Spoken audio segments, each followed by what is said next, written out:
welcome.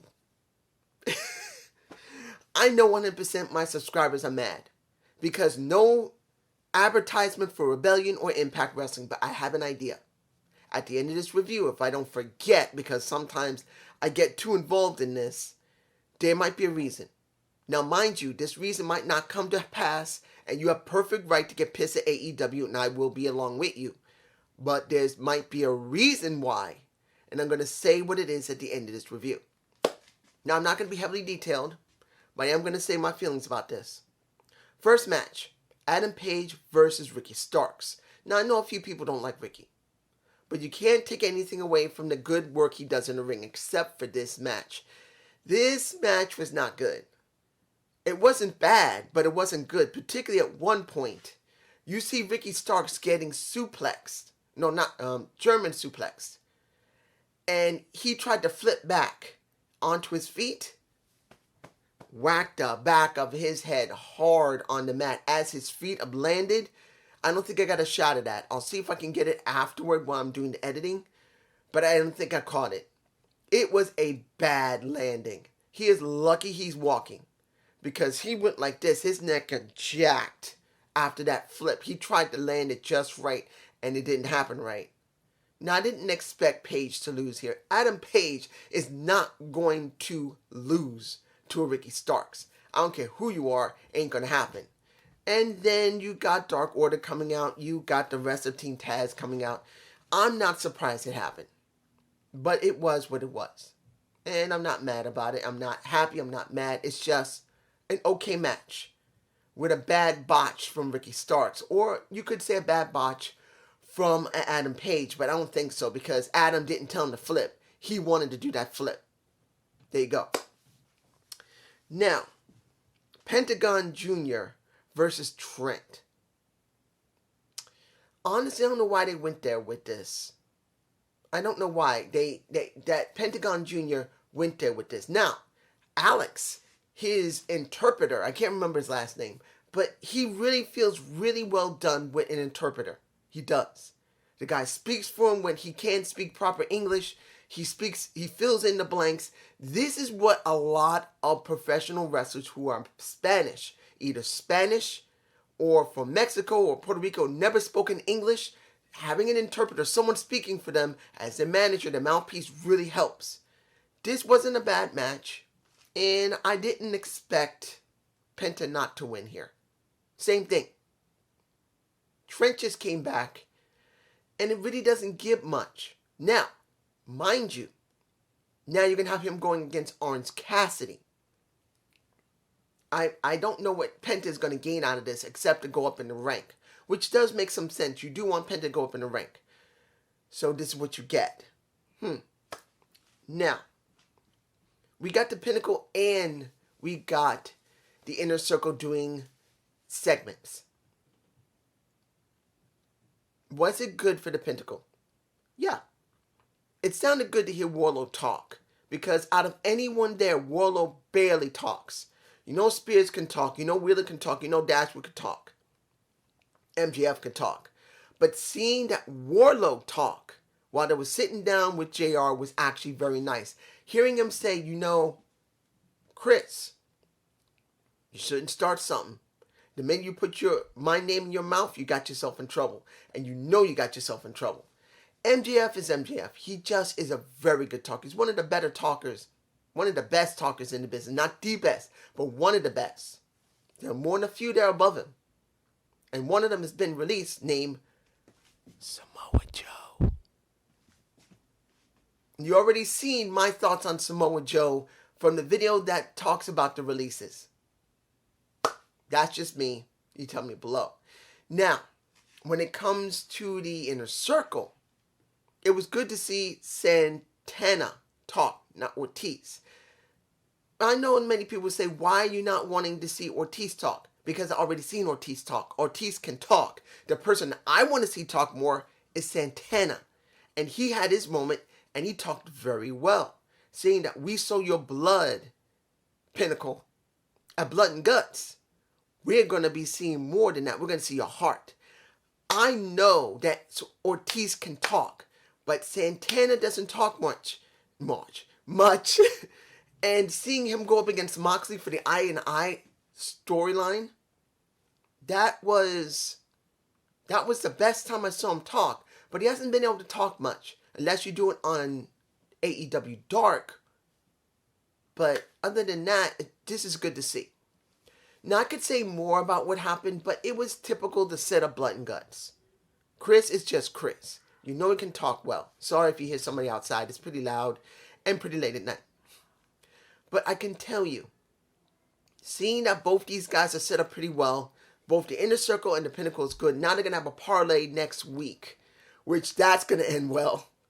It's going to depend on how they're going to manage that. Are they going to have a podium? Are they going to have security keeping them separate? I don't know. You guys tell me what you think about that. Now, the second best match of the night, Shida versus Kanchi. You got two women who have been taught Japanese martial arts. Both of them knowing judo. Kanchi better than Shida easily. And here's the thing. If there was no Britt Baker in the picture, Kanchi should have won flat out, because I have this feeling as someone from the Dark Order, because she is working with the Dark Order while Anna Jade is still recovering. It would have been good to see them get a title with Tai Kanchi. Honestly, I think she should have won it. But I didn't expect her to win here. I expected Shida to win. And was it a good match? Hell yeah, it was. It's second best match for me personally. It was an extremely good, rough, tough match that showed a lot of counters, but showed some decent Japanese martial arts. Kanchi doing a lot of judo throws, which were kind of... Well, let's be honest here. They are professional wrestling judo throws, not actual 100% judo throws. She's not a... Well, she's not a Ronda Rousey. She's an Olympic judo thrower. She's not MMA. Now, I'll say this. Britt Baker's now ranked number 1, as she showed on the Titantron. Where did they go? Blood and Guts? Let's hope that Shida finally drops that. Let's make this clear. Britt Baker should now get the title at Blood and Guts. Flat out, it should end at May 5th. That's if it is a pay-per-view, which it should be. She needs to win it. Shida should not retain. Hiro Kushida has had her time. Almost a year. And in Blood and Guts, she needs to drop that mess. If she maintains it afterward, this is stupid. Worse than what should have been if Rio was still champ. Because Shida still has nothing. She's barely seen on Dynamite. I don't care if she's seen on Dark. You don't really know a lot about Shida, other than when they're willing to show something of her. They don't show a personality. They don't show anything. And saying, well, look at Be the Elite means shit, because not everyone does it. Miro had his moment. Let's do a little bit of segments here. Miro had his moment. And he says, I don't care who I'm going after. I don't care if it's TNT. I don't care if it's a world title. I'm coming for you. Question is that true? Because aren't you supposed to take care of Sabian? Shouldn't he finish with him first? Destroys him? Show that he's willing to take away his best friend? He's in my face. As it stands, I just don't see Miro getting anywhere until he destroys Kip Sabian. I'm just saying. I don't want to see them drag this out, but it should have been ended weeks ago. It should be done. But that's just me, counting if he's not hurt. But that's just me. You guys tell me below. Billy Gunn versus QT Marshall. Billy Gunn is a freaking beast. He's 57 years old. Yes, you can see him getting a little tanked. But he's still in 57 to 58 year old. He's 7 years older than me. The guy got it. Even slightly tanking, I say like 2% or 5%, you can see him tank tiny bit. He still can go in the ring. His sons are already in their 20s, nearing 30. They're in the mid 20s, and he could easily go with them. That is just a shocker. He's one of those freaks in wrestling. next to a Dustin Rhodes, next to an Al Snow. I believe Al Snow can still go in the ring. So those three are the pinnacle of wrestlers who still look good for their age and can still go at a high level. Flat out, no problems, that's it. Now, the Factory versus the Nightmare Family. Just, two factions. You got Agogo, Anthony Agogo. Basically, give him a kidney punch to make him lose that match. Then it's Dustin coming out to save a Billy Gunn. So you know possibly by blood and guts it's going to be Dustin versus QT in a match. Unless they're going to be crazy enough to do it quickly. If they don't think it's worth it, that's what we're going to get. Let's see here. Let's do Powerhouse Hobbs versus a Christian Cage. They're in my face. Let's put it in perspective. You got a guy in a Christian Cage who's slightly younger than me. I believe he's like 47, maybe 48, 2 years younger than I am. Just came back from possibly having concussion problems and neck problems. And in this match, it wasn't that great, but it wasn't good either. We know Powerhouse Hobbs is still kind of green. He's okay in the ring, but he's not great. To hide Christian's, well, I'll give it to you like this. Christian's not bad in the ring, but he needs wrestlers that can cover for him because, let's be honest, he's in his 40s. He only just recently came back in the last couple of months, even though he's been training. And to be in ring shape is way different than just having good cardio. And here, because of the pandemic, a lot of wrestlers can't really get in great shape the way they want because they can't go to the gym like they want, or they can't really do the road because on the road you gotta have a certain condition, and Christian doesn't have it. So you can tell Christian's just not there. He won it, but then he didn't win. He got his butt kicked.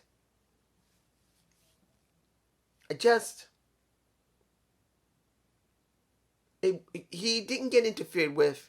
The only person that came up was Starks to check up on Hobbs. But still, he did get his butt kicked. And you could see that he was tanked when it was over. He needs more ring time. He needs to be on the road. That's what this is all about. If he was on the road, he might be better. He easily better than Tyrus in NWA. Let's be honest. Tyrus does not look good. But there's just me, guys, something below. Now, Jade Cargill had her moment saying simply, people want me. People need me. You got Matt Hardy saying, I'll take you for a small fee. Then you got Vicky Guerrero saying, I will enjoy having you a part of my staple. But she says, I don't need nobody. I am my own woman and nobody can touch me.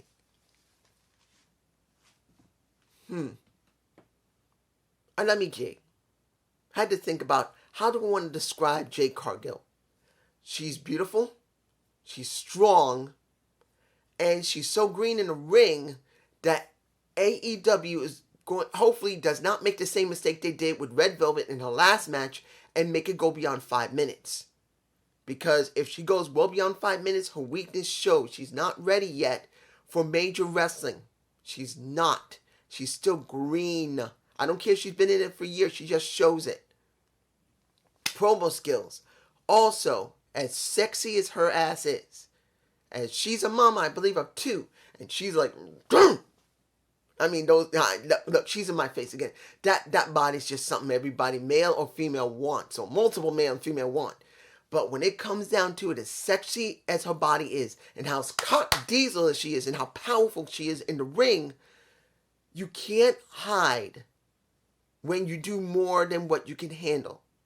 When she went up against Jade in her last match, she showed that 1, yes, she's very strong.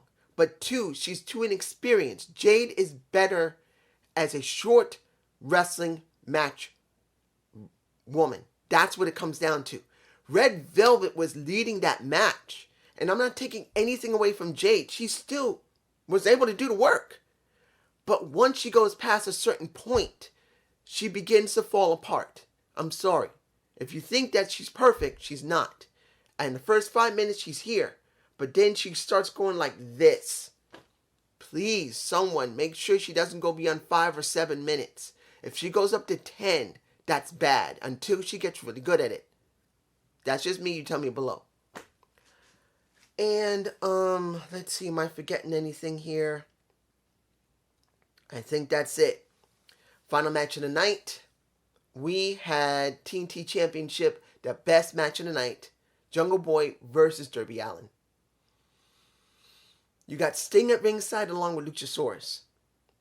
At one point during the match, Luchasaurus kind of helped up a Jungle Boy that was laid out on the floor.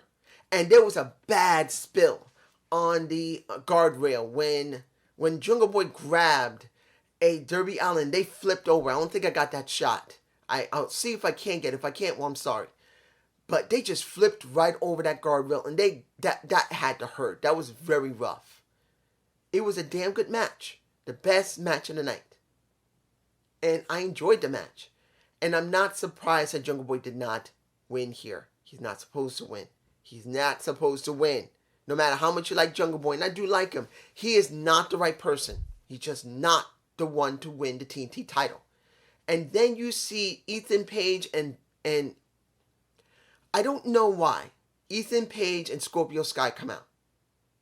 Only way they're going to come out is so there's going to be a tag match between them so that Jungle Boy and Darby Allin next week or week after are going to have a match against Ethan Page and Scorpio Sky.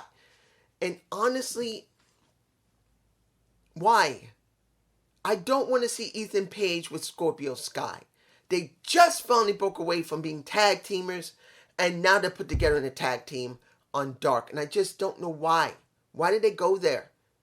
What was the point? I don't get it. Now, yeah, Archer came out, and it was like you had Sting come out to help out a long time. I had to check because there was a lot going on in this show. A lot happened. But still, it just... why? Now, what is this video all about? The segment of the Elite in their trailer or their resting truck. What do you want? I don't even know. Their trailer. And they're talking about Moxley. They're talking about themselves. Moxley and King come in a truck, and I think I got a shot of that. They trash the trailer with the truck. They smash the inside. They smash the outside. And then they can't find them. They're pissed off, and then they leave. Here's the thing, guys. Not one mention of rebellion. Not one. I listened.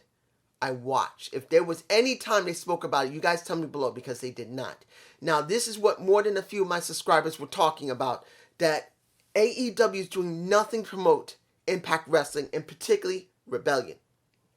You would think that even Kenny Omega would bring something up in that segment about going against Rick Swann. Just going after the title. Don barely mentioned it. And that's it. Now, I know a lot of you are angry. And you're sick of this. And I'm sure there are also AEW...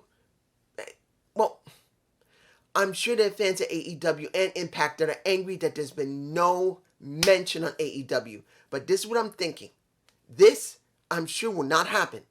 But this might be an alternative why they're not sponsoring it. Why? Because they are telegraphing this. There's a reason why they're not mentioning Rebellion. There's a reason why they're not talking about anything between Rick Swann and Kenny Omega. And that's because Rick Swann's going to win.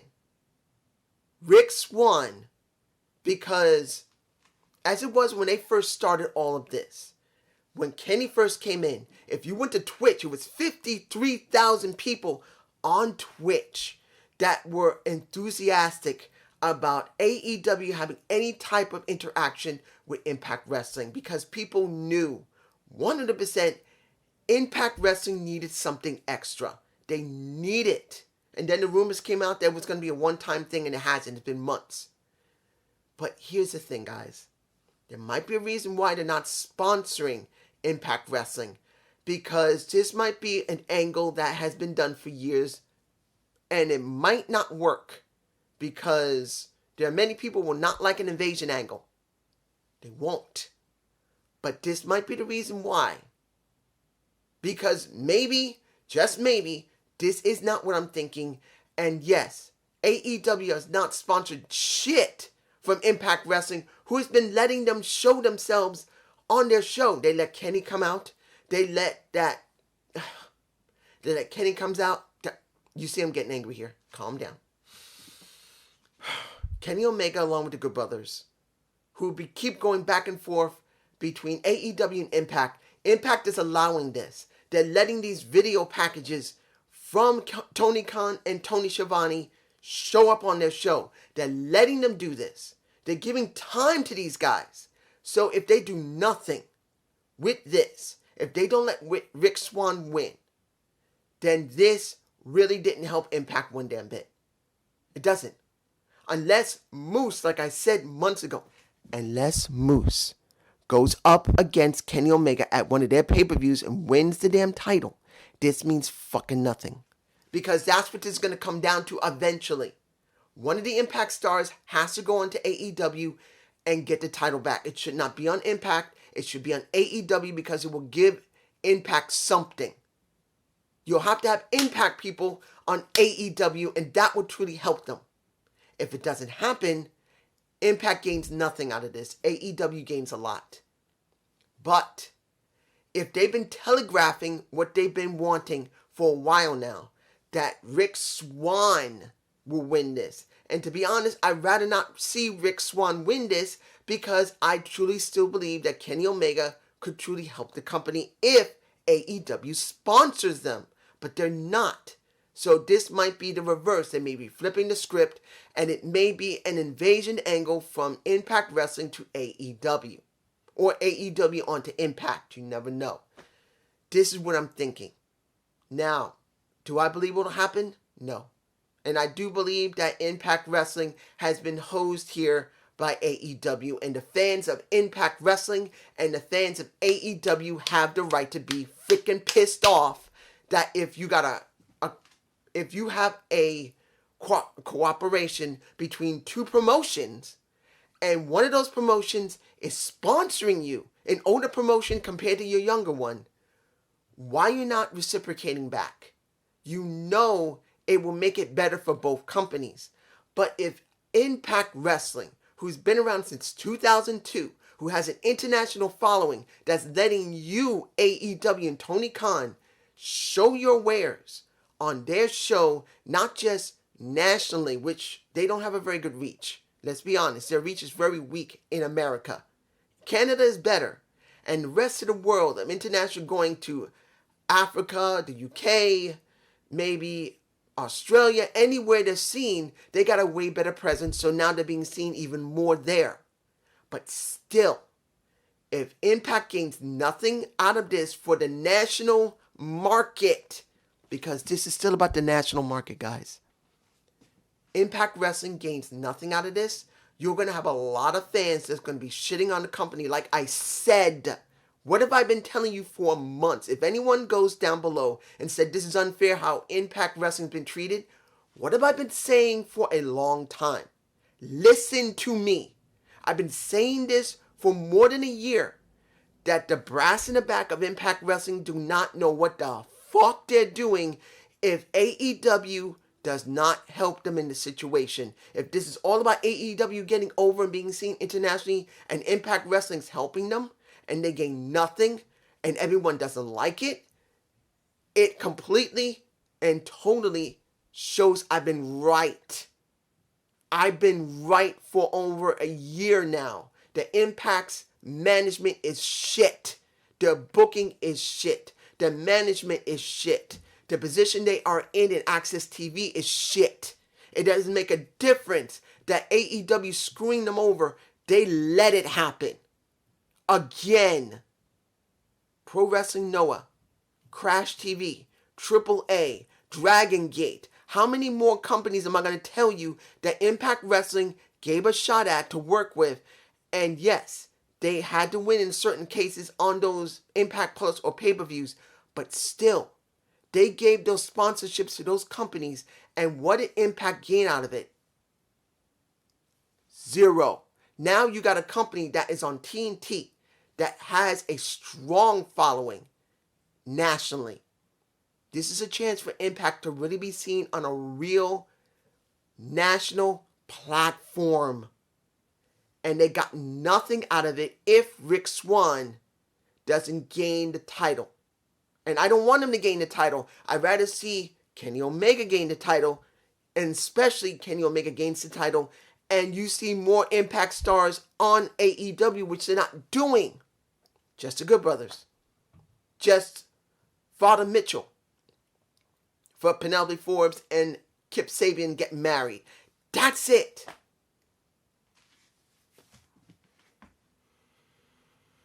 I am so hoping this works out. But I've been 100% honest to you guys for months. Impact management sucks. If this goes wrong, and if they get pooned on Twitter, they deserve it. But remember what I'm telling you.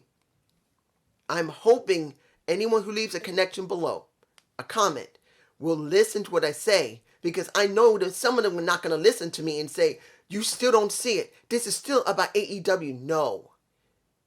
You don't screw someone over unless you see it. It's obvious they're being screwed for months. You cannot justify Impact getting screwed here. They know they're getting screwed.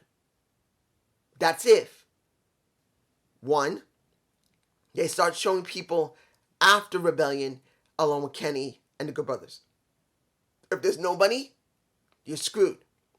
Or Rick Swann wins and they do an invasion angle of either Impact on AEW or AEW on Impact. Whether you like that or not, doesn't matter. It means they're doing something.